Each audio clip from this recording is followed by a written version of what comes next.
getting ready to do the interview with Mandisa.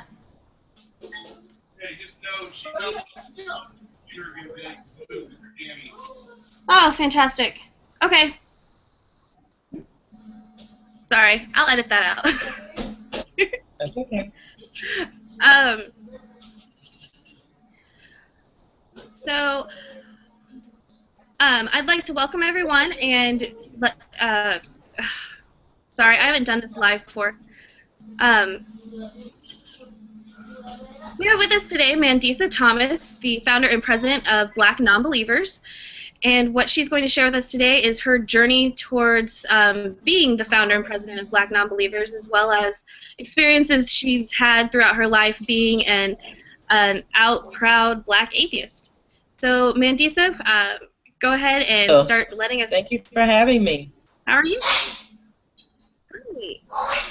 I'm excited to get started to hear your story. I've heard bits and pieces over time, but can you tell us kind of how things were for you growing up in the city that you did with the kinds of religious people around you versus growing up in a secular household? Oh, sure. Well, first I'll say that I was born and raised in New York City. And I will say that I was born, I'm 38 years old, and I was born in the mid-70s where there was still emphasis in the Black community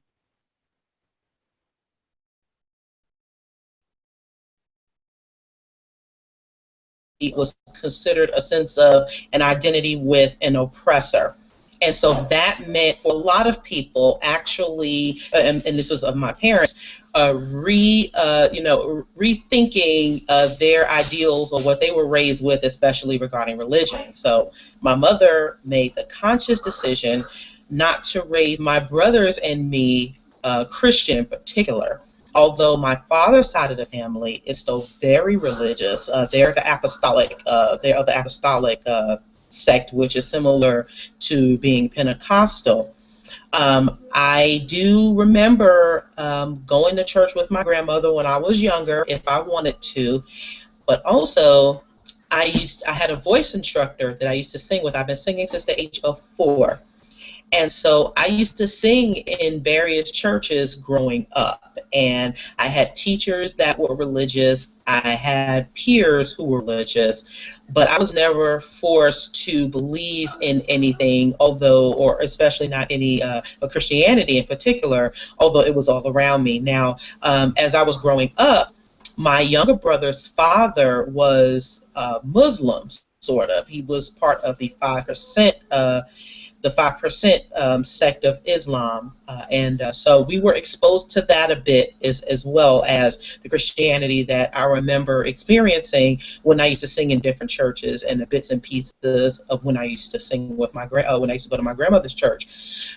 So there was a lot of it that was around me, and in fact my mother did like some gospel songs. Even though gospel has never been a favorite genre of mine, I do remember some songs, and I used to sing different church songs, Negro spirituals and such. But as far as being made to believe in it, in any doctrine as if it was real, then that wasn't the case in my household, because we spent a lot of time at the library. We spent a lot of time in different cultural organizations. I spent a lot of time reading, and also in different various extracurricular activities that really did raise a lot of awareness about what was going on in the Black community, as well as what was going on in society in general. And so I learned at an early age about how Christianity was imposed upon slaves upon being brought into the United States, as far as the United States system of slavery. And so I was brought up with an awareness of all of this, but even in all of that, it was sort of reinforced that there was some sort of deity, or that, I grew up believing that, or thinking that all Blacks had to have been spiritual in some form of way. We were just given the wrong God, per se. But I made a conscious decision never to believe in Christianity in particular, especially with this emphasis on the white Jesus. And so, which was basically a symbol of oppression for Blacks, especially in this country. So again, it was very much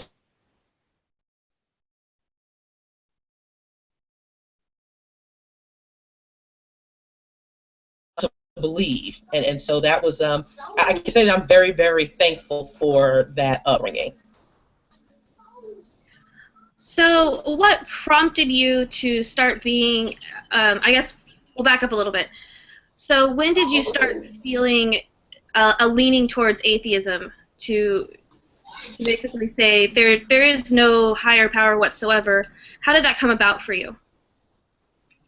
Well, the first time I was asked was I atheist was when I was 14 years old. And at that time, I was extremely militant.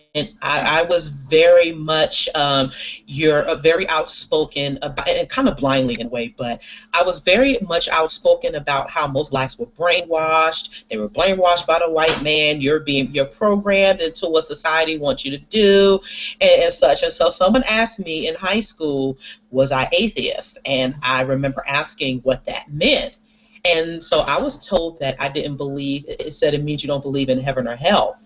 And so I said, well, that sounds about right, because I don't. And I remember over the years, and sometimes this still comes up for me, I remember thinking about death a lot as a child, and thinking about an afterlife, what may happen and such. And I honestly tried to reconcile at some point that there was an afterlife, there was a heaven that I would go to when I die and such, but there was never any evidence of such. So the question just kept coming up in my mind. But the first time I would say was when I was 14 years old. But then after a while, I just kind of put it out of my mind because religion was not a, it just was not a, it wasn't a big deal in my life. And so I remember seeing a bunch of hypocritical Christians. I was raised around them. My cousins were your typical Christians that ran and partied and such. And but I would say over time, up to a few years ago, I re-examined my childhood and how I was raised growing up, and remembering that I read a lot as a child, and that I used to think about the difference between the Christian God and the other gods I had read about, and just remembering that, how religion and Christianity in particular was imposed upon blacks, and how it has a very detrimental effect on people in general. So I will say I reassessed that back in 2010, 20 years later, when I was 34 years old. And so, and actually coming into fully understanding what an atheist was, that an atheist didn't believe in any gods. I re-identified in 2010 when I was 34 years old. But the first time was definitely when I was young. Cool. So during your reevaluation period at 34, what helped you to understand what being an atheist actually means, and how did that help you want to be vocal about being an atheist? Well, it really helped I'll tell you what was another catalyst for me was learning about, I know you've seen Contradiction with Jeremiah Kamara. I remember hearing about him back in 2006 when he first wrote the book Holy Lockdown. And so a few years later, fast forwarding to a few years later in 2010, he wrote a second book called The New Doubting Thomas. And also watching Religulous by Bill Maher, it helped to reignite the disdain I had for religion and Christianity in particular. And I felt validated that someone else felt the same way I did about it. And really, and also connecting with other atheists online. There was actually a teacher of mine who tried to discourage me from speaking out, and she was actually instrumental in my life when it came to being outspoken about issues that were passionate to us. So in her trying to actually dissuade me from speaking out about religion, what I felt about God, because she's a believer, that just actually helped to actually fuel my activism, because at that point there were people who were expressing to me privately that they had issues with organized religion, they had issues with the God concept, and they thought that they were the only blacks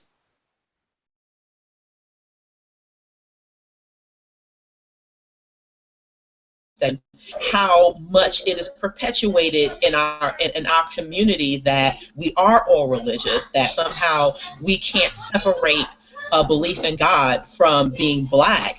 It just helped me to it just helped me to be more. It felt like I had a responsibility, if you will, to really start connecting with others and to start speaking up on behalf of those who felt like they couldn't speak up, or that they didn't have the courage to speak up because they had. And I've always been a champion for the underdog. There are people who are suffering from issues in their lives that could pertain to their parents or other forms of identity, gender identity, sexual identity, that they cannot express because of the people around them. And it bothered me that this was another area that we were having to, to challenge. And so I just really felt it liberated me in that, for one, I finally understood what it meant to be atheist. And I wasn't going to apologize for it. There was no one that was going to intimidate me into silence.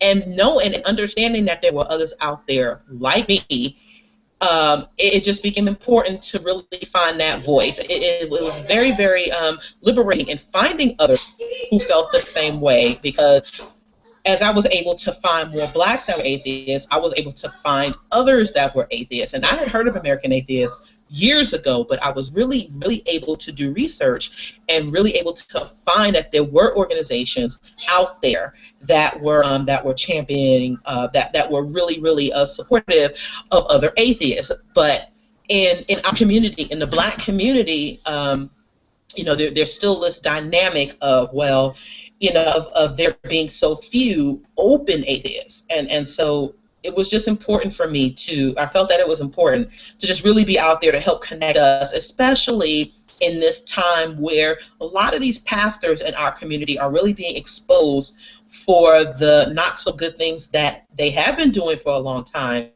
but now it's coming more to the light. And so it became more important for us to, for me and for us to really identify as such, to show that we are here. Yes, definitely. As someone who lives in a majority black area, I encounter a lot of times that it's just so ingrained into everyday thought process and everyday living that no matter what is going on, the knee-jerk reaction to say, oh Lord, help me, oh Lord, bless me to find my keys, and things like that is just such second nature. How did that ingrained cultural norm for the black community how did you begin to get into being an out atheist and being able to go into the black community as an out atheist and try to kind of start getting the dialogue opened to, here's this religious group and then here's you and your group? How have you been able to bridge that gap for a tolerance and education type of communication? I've always been an outspoken person by nature. I've always been encouraged to be outspoken and to be openly vocal. And so that was a huge... Hold on, you broke out. Hold on, start over. You paused. Mm-hmm. Okay.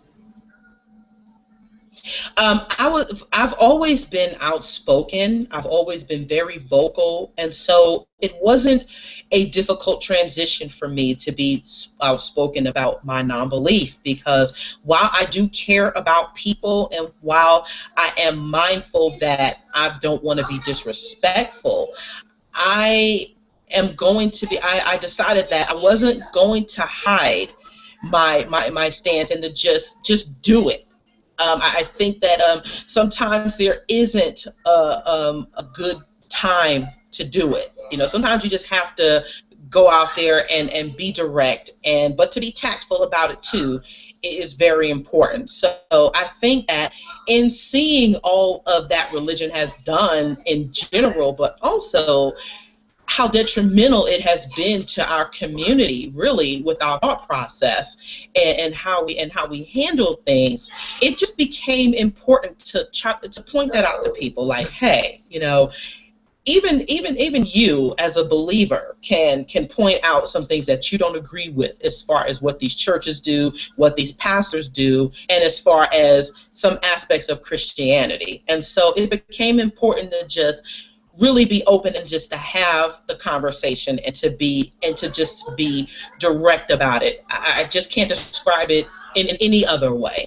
That I just, and people have had questions for me, and I've just answered them. I've never been afraid to answer any questions that are considered tough. And so in that, there are people who have been able to gain a better understanding about what an atheist is, why we have such a problem with religion, and also how a lot of these churches haven't necessarily have been more of a crutch as opposed to a benefit, especially nowadays in our community. We don't discount the impact that it did have when it was needed, and that's one aspect that is important.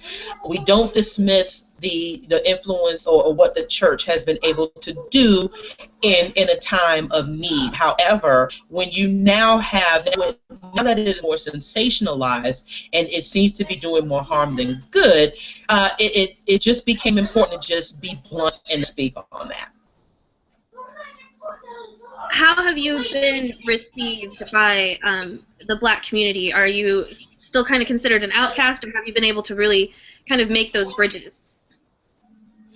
We've been able to build some bridges. We still have a ways to go in the Black community, but I will say that I was contacted by Jet Magazine back in 2012 for an interview, which did help a lot.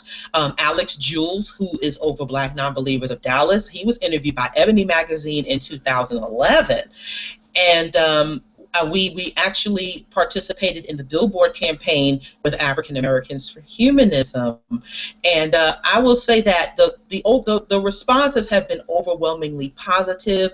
We have been able to reach through presentations, through other documentaries, and through just being out there. We've been able to reach other Blacks who thought that they were alone in this, who thought that not only were there who thought that, well, there were no other atheists, but there were no other Black atheists, and whether or not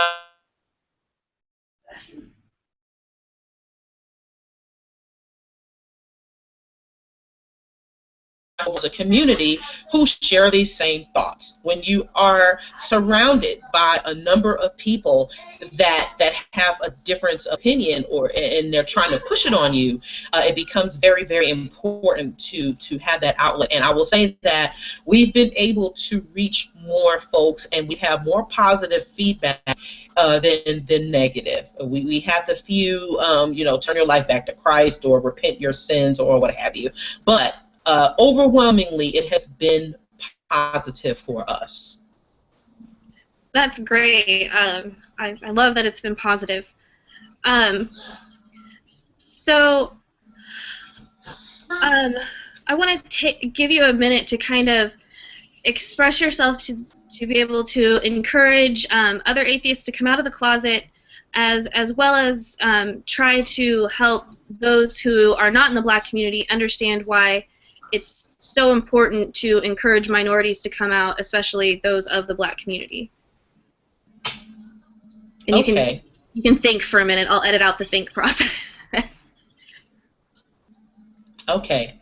One thing I would say to us as Black atheists, our numbers are important. There is strength in numbers. We've been dealing with religion and religious belief and religious people for a very long time. And it, as much as intimidating as it can be, if you're a person who depends on religious parents, we can certainly understand your dilemma in being an openly identifying non-believer. We certainly encourage you to use caution in that. However, please know that you aren't alone in this, and we support you as much as we need your support. It is important for us to show that there are more Blacks who are leaving religion, and for good reasons, leaving the church for good reasons. And they cannot our community cannot ignore us forever. We've actually been a part of the Black community for a very long time. There have been Blacks who historically who have challenged belief, and it is important for us to make people aware of this. It is important for us to make people aware of our existence and why we have a valid reason for our non-belief. We don't do that by being silent and feeling like we're alone. It is understandable that you felt alone for a very long time. However, this is changing. And the more you identify, the more we find each other, the more we're able to help each other in explaining why we don't believe anymore. And you can point to many others that don't believe so that people can understand. There are a lot of Black folks who we exist, and it becomes part of why it becomes a part of openly identifying to help people understand that why they were misled or why they're wrong about that. Because the more we make ourselves open and identify, we can dispel misconceptions about the fact that there are no Black atheists, and also what an atheist is. And so when we normalize each other, when we normalize this concept, then people can better understand where we come from and show that we actually probably have more alike. We're probably more alike than we realize. And to the organizations, to the overall movement, when you see that the majority of the people being represented are white, there is something wrong with that, because there are, in this day and age, it's not that we aren't trying to increase our numbers, but there are challenges that we face, and we do need your support in helping to understand and also helping to make others aware of our existence, what it is that we're doing, and actually how we're trying to help the secular community as a whole. I will say, for Black non-believers, our mission is not to separate ourselves from the secular movement. We are trying to bridge that gap to show that, for one, there are more Black atheists than people realize, and also that there is an overall community that mutually supports each other in what we do.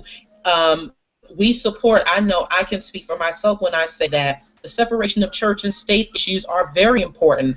They're important to all of us. This is something that we all need to be aware of as human beings in general. It is important for us to understand that our rights need to be protected, and also that as human beings, we do have more in common than not. But given the historical nature of the Black community, it is important to understand why there are Blacks that are religious, not to ridicule, but to understand, and to know that there are organizations like ours that are working to increase that diversity, and not just in the secular community, but also in the Black community.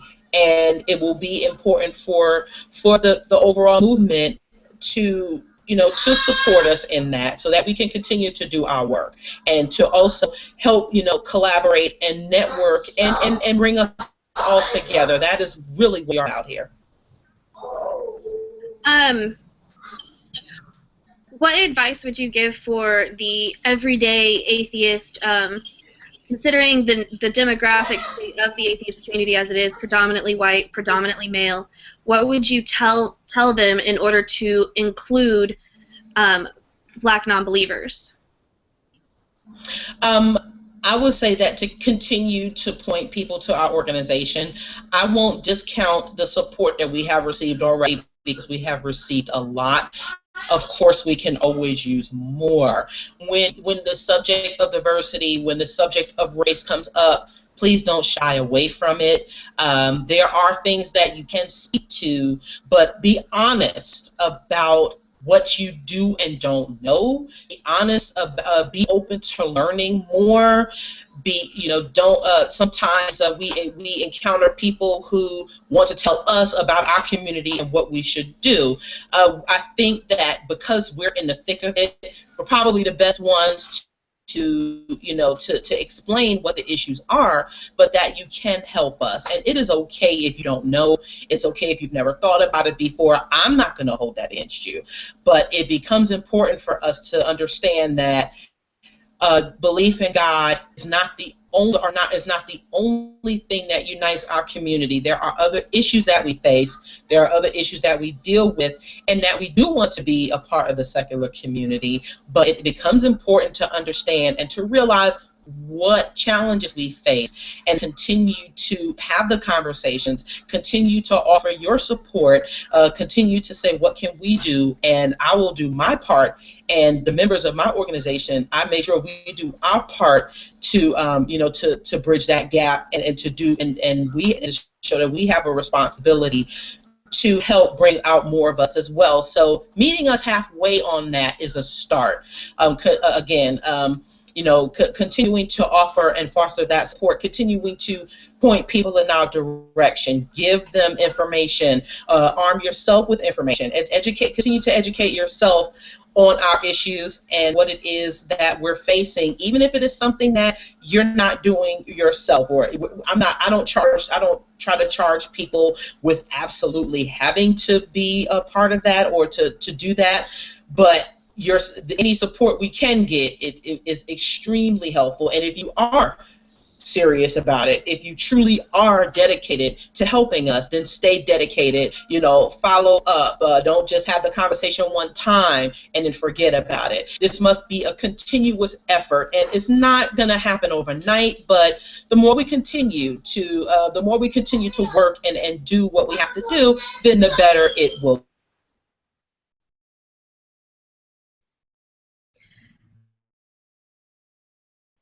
get.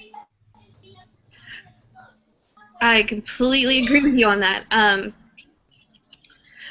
Have you ever faced discrimination or issues when trying to explain the Black community's kind of platform in which your organization moves forward, and those who are already atheist activists in the movement having issues with that? Kind of like, is there things that you feel as Black non-believers has become kind of an issue in order to help spread the diversity? Have you faced issues in trying to get people to understand this is what we face, this is what we deal with on a daily basis, and here's how you can help? Have you had anyone kind of give you a bit of backlash to it, or not understand and then just kind of throw up their hands and walk away as if this is a fruitless effort? You said, have we experienced any discrimination in people understanding what we do, or in the secular community as well as the Black community? Is that your question? I'm sorry, it kind of faded out. Yeah, that's the gist of it. Kind of, I'm just kind of curious as to how welcoming and how easy it has been to kind of insert yourself as the Black non-believers within the atheist movement, as well as the conversations to get people to understand that it's important that you exist, and here's why. Okay, I will say that for the most part, we've been received very well by the major organizations. But however, there were a few smaller organizations and individuals who, when we were featured on podcasts, I remember the first time me and my co-founder of Black Nonbelievers, when we were Black Nonbelievers of Atlanta, the commentary was that our group was racist, that we were separatists, that we were that we were being divisive. And these people really hadn't looked at our website, that they hadn't done any research on us, and they really hadn't thought about the lack of diversity within the community. And these were predominantly white males who were saying this. I remember being asked at one particular conference by a white woman what our organization was going to do about Black on Black crime, even though that wasn't the topic of my presentation at the convention. So yeah, that was pretty bizarre. That doesn't exist. It's just crime. But okay, move forward. Yes, we received we received some very interesting questions along the way. And I will say that there have been, even at conferences and at conventions, we've had people who were afraid to talk to us because they automatically saw black and thought that the issues didn't pertain to them. Some people would outright say, well, I'm not black, so it doesn't apply to me, and without even talking to us. So sometimes we get dismissed even before people have the conversation with us, even though I smile and say hello to everyone.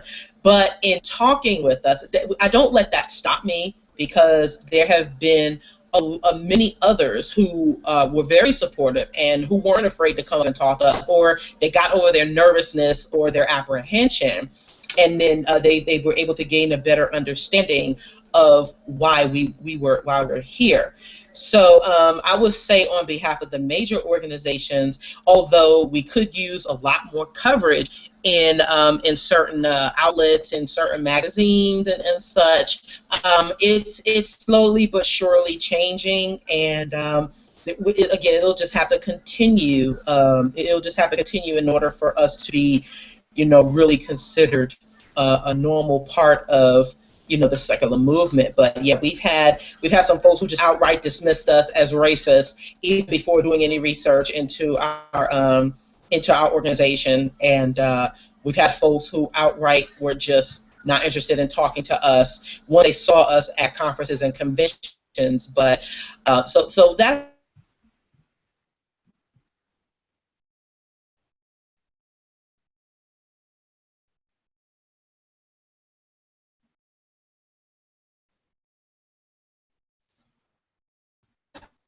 just continue to break down these barriers here.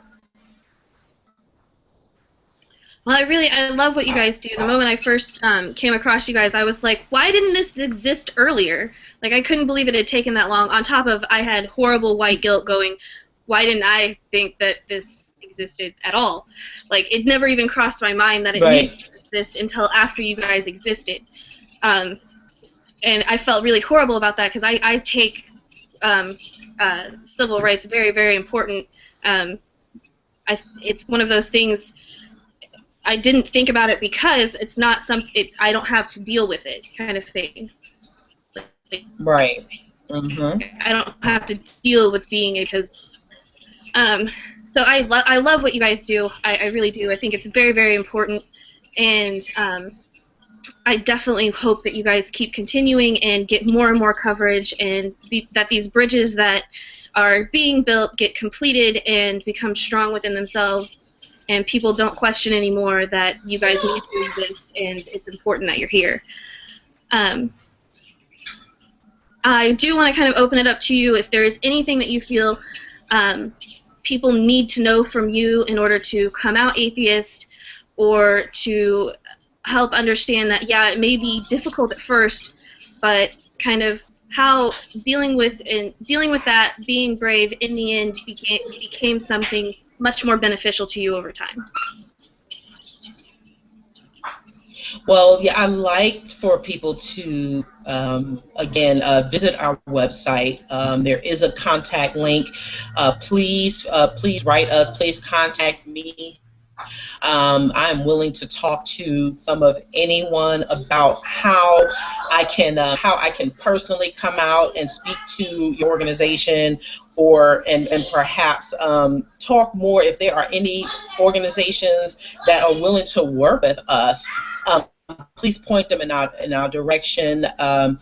Your support, whether it is moral, financial, or whatever, it is definitely needed, because without this support and without this backing, these misconceptions and people feeling like they are by themselves will continue. So it is important for us to be able to do our work and to be able to get out there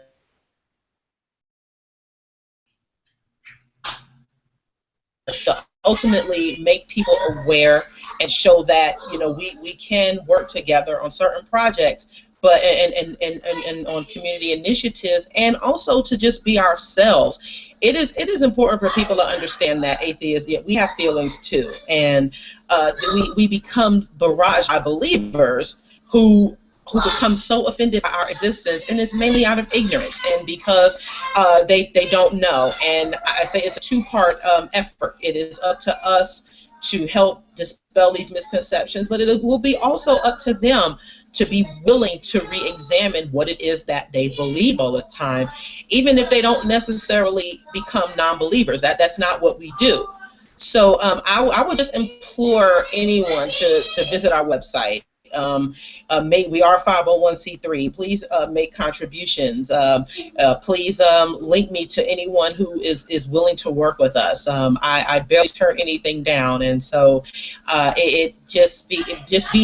just having that fortitude and just reaching out is a huge step. And I know it's hard for us as a community because many of us have grown up feeling ostracized or feeling like that black sheep. So it's hard for people to just basically communicate, and I totally understand that. But it becomes important to re-examine that part of ourselves and just open up more, because that makes all of the difference with us. Well, I thank you so much for your time. Your story is great and amazing, and I love the things that you do and the power in which you hold yourself and speak to others with. It's refreshing. So if you could help finish out this broadcast with saying your first and last name and our name, which is We Are Atheism. So basically say, hi, my name is Mandisa Thomas, and I'm the founder of Black Nonbelievers, and We Are Atheism. That's kind of how we end it. Okay. Thank you so much for having me on the show. I will do that right now. My name is Mandisa Thomas, and I am the founder.